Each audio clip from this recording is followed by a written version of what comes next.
In yesterday's video, we took a look at the RSV Allegory. We crash tested it to see how the watertight chamber system works, and we noticed that there was a bit of a flaw. The doors would open automatically, let the water come into the bottom compartment here. So the front two rooms were flooded, and then if we close these doors, it's fine, but if these doors were opened, this area didn't have a bilge pump, so that's the first thing we're going to add. And then everything was relying on this bilge here and the bilge in here. So first thing, we're gonna add a bilge pump to this area, and second, if this area is flooded, I want these doors to remain shut, and these doors don't have to remain shut because there's no water. It's controlled by this. Once it fills into there, I want these doors to work independently. So let's take a look at the microcontroller, see what we can discover. Now, I made this microcontroller early on. Right away I could see that the doors are on the exact same system. So once the water level is in, both doors will open and close automatically, and that's kind of what we were seeing in that video. We had both doors working together and just opening and shutting. So we're gonna add a bit of a delay on that too. So first, let's add a bilge pump, and this is something we'll add on all the sister ships as well. So the Altroz, the Allegory, and the Airdrie. So these rooms don't need bilge pumps, it's fine. If they're flooded, the ship can still limp into port. But if these doors are damaged or open, this area needs a bilge pump. So let's see where we can kind of hide it. I think here could work. Oh, definitely not there. Usually try to put this thing somewhere a little bit out of the way. So this will work. Okay.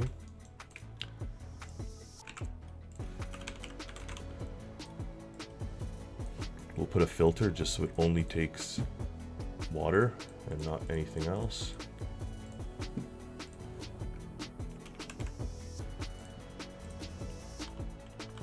And then put this here. Fluid in. And then here would be the fluid out.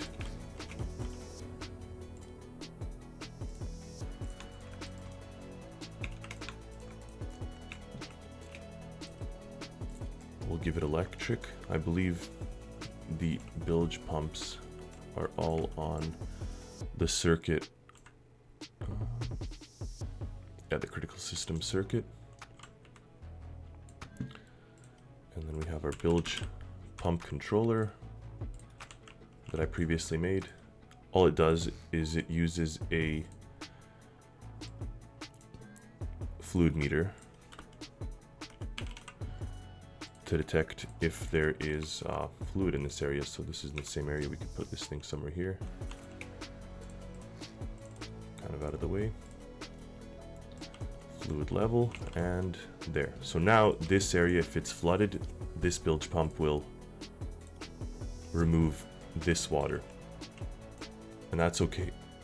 But what we need to now fix is the main bilge controller. Now I'm going to move it back so it doesn't glitch things out, because we're going to expand it first, because we need to add more things. So right now we have our push buttons, and there's two push buttons on either side. That's the kind of system, if this area is flooding, this door is closed. But say someone's trapped in here, we don't want a Titanic situation where the watertight doors are trapping people inside. So what you do is you hold this push button to get through. Now there's these two push buttons, and then here we have these two push buttons. So there may be a more efficient system, of course, now that I've found out, but for now we have two individual push buttons, so they take up 4 of these. I guess an alternative that we could have done probably is just have one button. Let's actually try that too. Is that this button will force on the other button and vice versa. So here we don't need 2 then. So we may be able to optimize this controller. So this button here forces on this, and this button forces on this. And that way, whatever we have attached to this one here doesn't have to be there. So the push button 1 is what we called it. But what I'm gonna do is, okay. So first let's clean up some of the fat here, or trim some of the fat, I guess the expression is. So we'll take this off and we'll take this off. So there we go. We've actually made it smaller and we don't need this OR. So this directly controls here and this directly controls here. So what now happens is these doors will use this, or if the automatic door disable is not on, then also these doors will be forced open. So we could disable that upstairs. And what I like to do always is now call this V2, the new and improved version. So here we are. And we'll check to see where these things are going. So right now we have it not going to the right spot. So we push this button, it controls that. External input goes there. So then this one here will go to door 1. And then this will go to door 2, which is here, which also triggers this, which triggers this. Okay, we'll do a little test afterwards to see that everything works, but this is kind of what the first optimizing of this controller does. So here we have it, and then of course we need door 1 and door 2, which are controlled. So we just got to make sure that we have the same door for the different buttons. So this is our button 1, and then our door 1 is there, which is exactly right, and then door 2 is there, and button 2 is there. Perfect. So we have a water level, or we'll call it fluid meter area 2, because that's the one that was in the engine room compartment. And then we'll call this the same thing for area 1.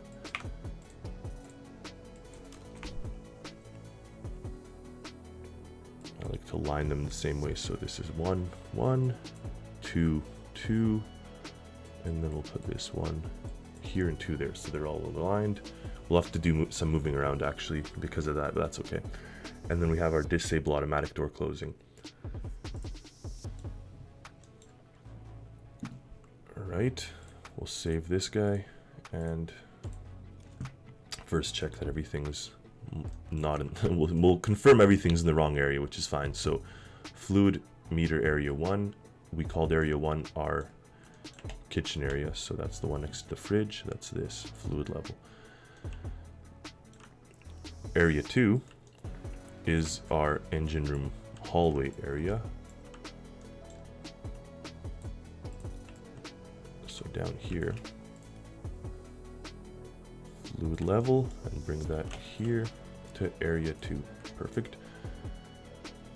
Button 2, so area 1, door 1, door 2, or push button, sorry. Push button 1, push button 2, those we didn't move. Door 1 and door 2. So this is actually in the wrong place now. This one will be door 2, and then door 1 will be here. And then our automatic door closing button, that one's a little tougher to find. That's in the bridge right here. Disable watertight compartment doors is channel 4. So let's take a look at where this button is. That controller, channel 4, and we'll attach it here. Okay, so now at least everything's paired to the right spot. So what we're going to want to do now is put independent systems for door 1 and door 2. So we'll drag that up there.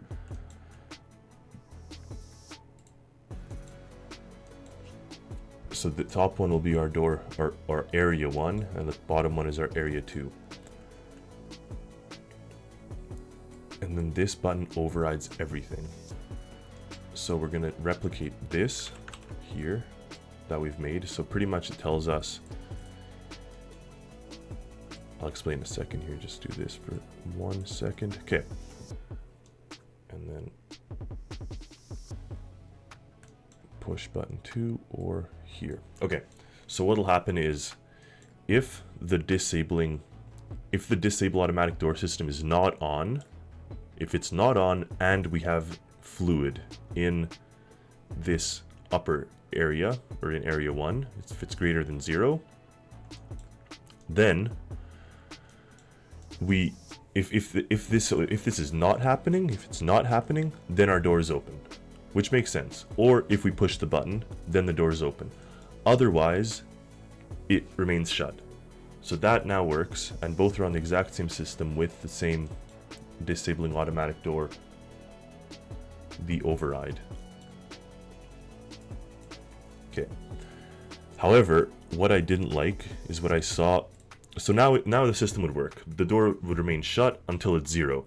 But what happens if our bilge pump is constantly trying to pump water out, and as it's pumping, it gets the water level down to 0, and then all of a sudden it's back at like 1 cubic foot or whatever, and then all of a sudden it's down to 0, and the door pretty much is just opening and closing like crazy, just opening and closing, opening and closing. So what I'd like to do is put a little bit of a delay that forces the door to, in that scenario, the door would just remain shut. Even if it's pumping it out constantly, it would remain shut unless the water leak is stopped, for example, and we're no longer gaining water, and then it pumps all the water out. And if it's like empty for, call it 3 seconds or something, the door remains open now. So to do that, we're probably gonna add a delay to the mechanism here that's shutting the door. But first, let's run a little bit of a test on this microcontroller. We'll bring it back in with space because we didn't end up expanding it, we optimized it instead. Okay, so that's fine. What we're gonna do is we're gonna let water into the areas here. Just gonna save this.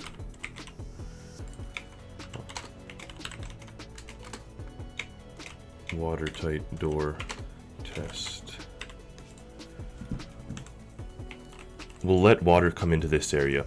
So I'm just gonna, we'll fix this after, but we're going to add a, I don't know if that's below the water level. This may work. We'll just add a door that we could open up below the water level, and then it'll start to flood.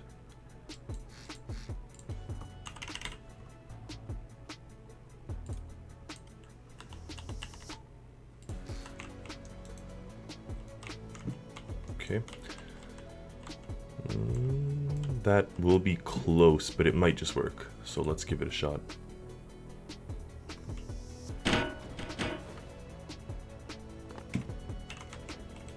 So what we're going to see happening is they should work on independent systems. That this door will close, but that one will remain open. So if we take this thing, there. So we're filling up with water, and the doors worked independently. Now if we let water into this area, maybe if this door was left open and water seeped in, then this would close because the water would make its way down to the bottom part, and this would probably remain open, which makes sense. They're independent systems. So now this is filling. If we check on our fluid port here, there we go, so it's working. And now if we stop this flooding, once this thing drains all the fluid in the area, which we could actually check here. Oh, we let a ton of it in. 2000. Okay, we're not going to wait. But pretty much once this ends, this door would open. Now if we were letting in smaller amounts of water, that door would just be going crazy, like what we saw in the video yesterday. So we can kind of demonstrate that here.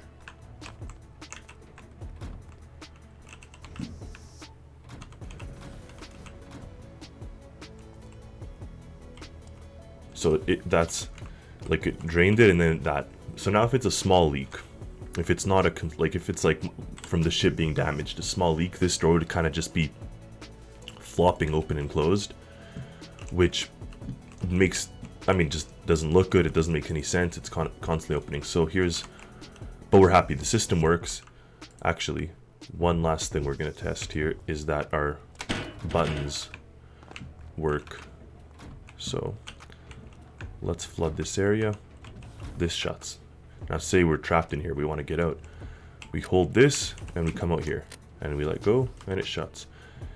So that's good.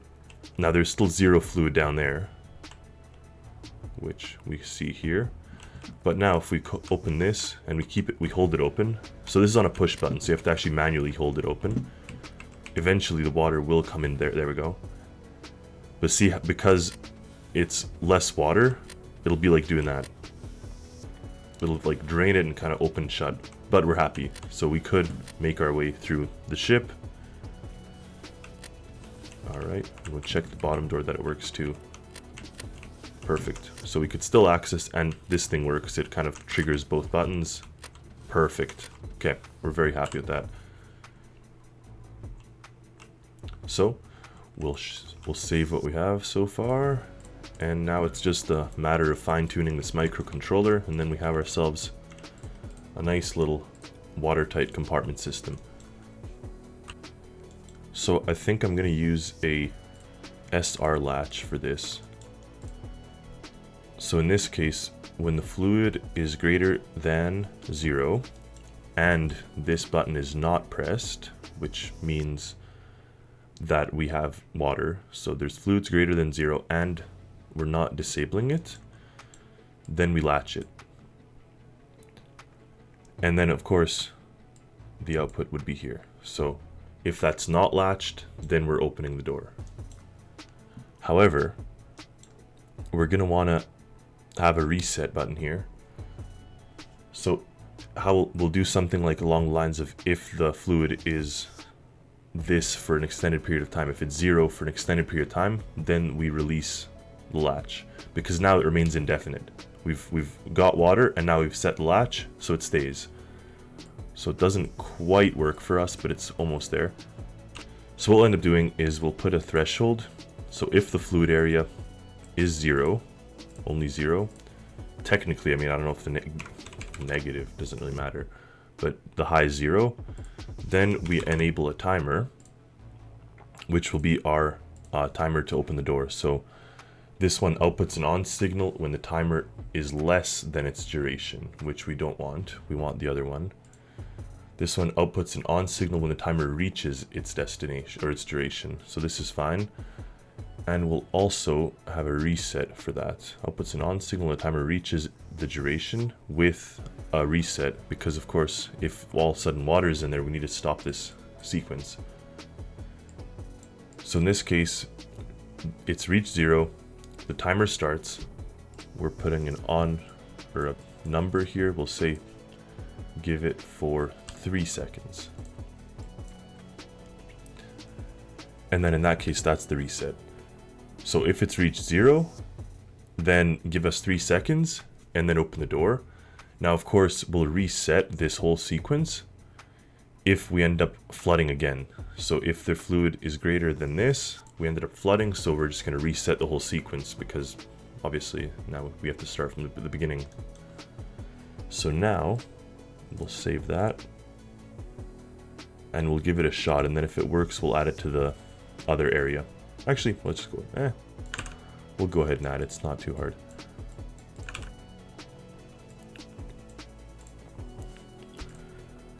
So we have this greater than going into there. We have this, that's fine. Then this one goes into the SR latch up here. That's okay. And then this one goes into this. We don't need that. So the only thing now we need is the fluid reaching here. Okay, now it's in both the areas, so we'll see how that works. We'll save our test ship, spawn it up. Oh. Go for a little swim, it's okay.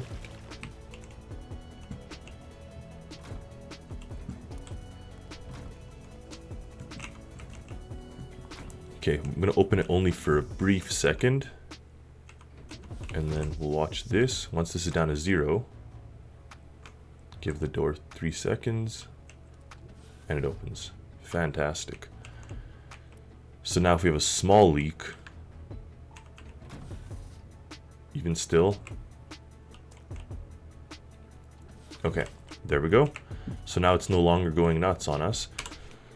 So the final test here will be to take the Allegory and crash test it again and see what kind of numbers we're getting then, and see how the door reacts in a live test. And if we're happy with that, then we can upload this vessel and then change the sister ships as well with the same thing.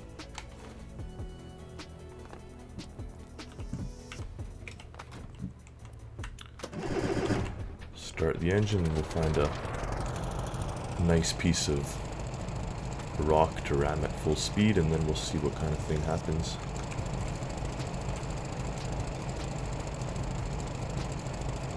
We'll ram right there, and then we should get flooding in the front compartment.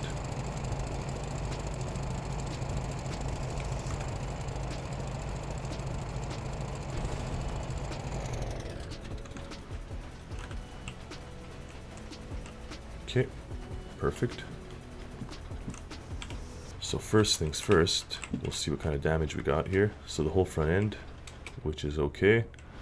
Here are the bedrooms damaged, because they were the ones that were, yeah, so we do have a bit of bedroom damage here, and a lot here. Okay, good.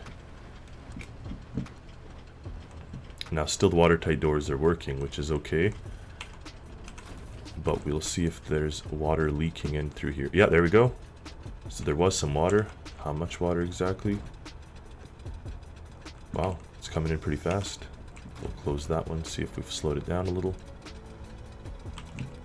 We'll close this one. Okay, good. Now we're emptying it. So once this reaches 0, 3 seconds, and then the door will open. Because now the bedrooms are containing all the water. If we open this, can the bilge pump keep up? Yeah, it can. So there we go. This is exactly what I wanted to do. So we hit, oh. Wow, you can't keep up. I guess I damaged it more than I thought. Anyways, in this case, this area will now flood. And you'll end up not bringing it to the rest of the ship. As you can see, this area here remains open. Now the watertight door system, it's not intended to make your ship survive forever, but it's intended to let you get limp into port, because now this area will remain the only one that's flooded. Ideally, you'd close these doors and contain it to those bedrooms. It wouldn't spread to the rest of the ship, but it'll prevent it from spreading to the other areas of the ship, especially the engine room. If you leave this door open, it won't come into here. But as you can see now, even with that front end damage, we're containing it to the bedroom there.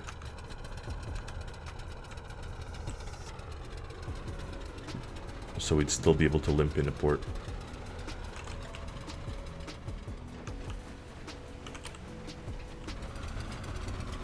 Yeah, we still got power, still got speed, and what you could do if you're out at sea, you'd be able to repair this with a welding torch.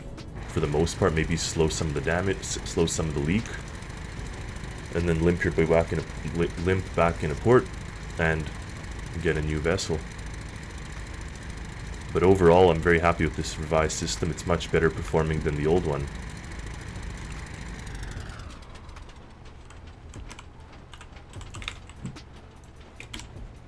So thank you for watching. Stick around for more videos, and I love all the comments, the subscriptions, all that good stuff. That motivates me and encourages me to do more.